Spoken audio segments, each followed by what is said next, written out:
Alright guys, so this video is to talk about proportionality in tables. It's a review of how to determine if a table is proportional. So to figure out if a table is proportional, we have to check the ratio of y over x. So what I like to do is I like to circle all of my points so that I know what my fractions are going to be. So in this table, we have 4 sets of points. Now let's make our fractions. So we need to do y divided by x. So in this case, our y is feet and our x is minutes. That's going to be important to us later. So let's set up these fractions. The first one is going to be 6 over 2. Then we're going to have 12 over 4, 18 over 6, and 30 over 10. So now that we have our ratios set up, the only way that a table is proportional is if the ratios of all of the points are equal.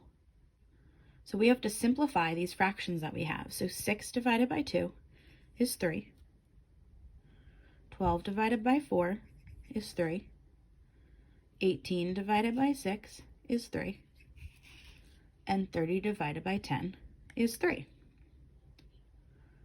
So for every point in my table, the ratio of y to x is 3. So that means that this table is proportional, and the constant of proportionality, which is called k, is actually equal to that 3 that we got from all of our fractions.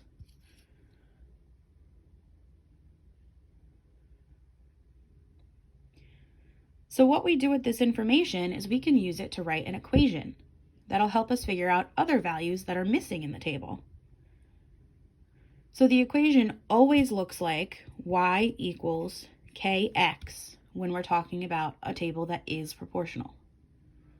This is not true for tables that are not proportional, only for tables that are proportional.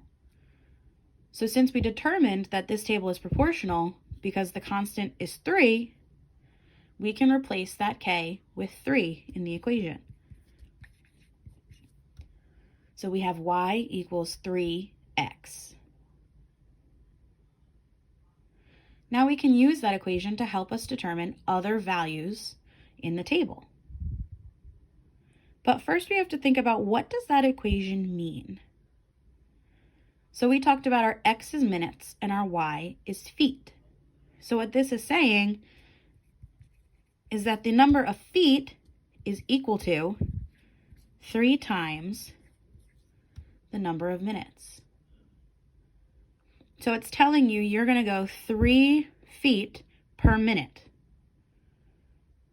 So 3 times the number of minutes is going to give you the feet.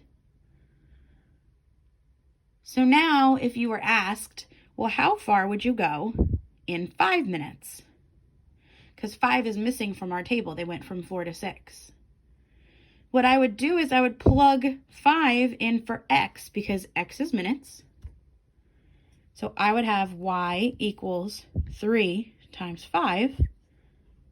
And 3 times 5 is 15. And we know our y, right here, is talking about feet. So y would equal 15 feet. We could also use this equation to figure out the number of minutes when we're given the number of feet. So if I asked how many minutes passed if you traveled 33 feet,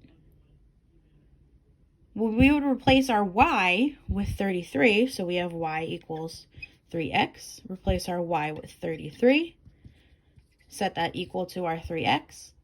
And this is just like those equations that we know how to solve.